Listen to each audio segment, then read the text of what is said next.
បាទសួស្តីបងប្អូនអ្នកគ្នាមកកាន់វីដេអូបើកប្រអប់ម៉ូទ័រស្វាន Makita ដែលដំណើរការដោយថ្មប្រភេទ 18V Lithium Ion ដែលខ្ញុំកំពុងកាន់នេះបាទមួយប្រអប់នេះតែម្ដងមានលេខកូដ DDF453SFX7 បាទ13មីលីម៉ែត្រ cordless driver drill បាទ cordless driver drill បញ្ជាក់ថាម៉ូទ័រនេះមាន function តែពីរទេគឺ function ស្វានហើយបាញ់ពេកណាអូខេបាទនេះគឺមាន logo Makita LXT ចឹងមក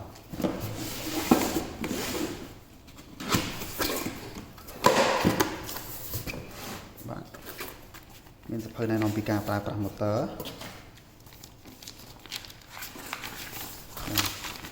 ប្រើប្រាស់ឆ្នាំងសាកហើយនឹង poster ហើយនេះគឺបន្ទនី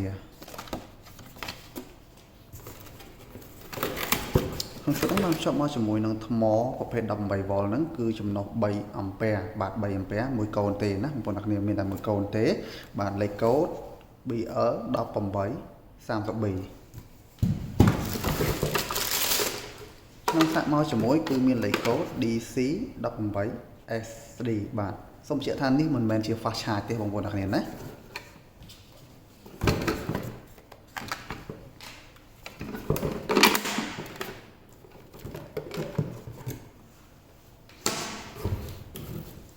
មកជាមួយនឹងផ្លែបាញ់វិសមួយ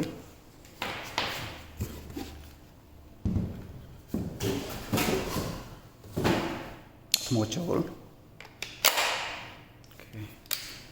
ប៊ូតុងវិលថយក្រោយប៊ូតុងវិលទៅមុខ sticker បាទ Makita 13មីលីម៉ែត្រ DDF453 បាទកន្លែងសេរីបាទ Newton របស់វាស្វានលេខ1លេខ2កងតាក់ដំណើរការជើងរបស់វាជើងថ្មរបស់វាអូខេនៅពេលដែលយើងចាប់ផ្លែគឺយើងមិនបាច់ប្រើសោទេណាបងប្អូនគ្នាមួយដែលដៃយើងមកអូខេណានៅពេលដែលវាដល់ហើយវាយើងនៅពេលដែលយើង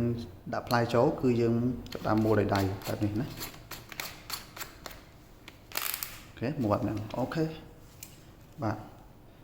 អញ្ចឹងចំពោះវីដេអូបើកប្រអប់ម៉ូទ័រស្វានរបស់ Makita ដែលដំណើរការដោយថ្ម 18V បាទ Lithium Ion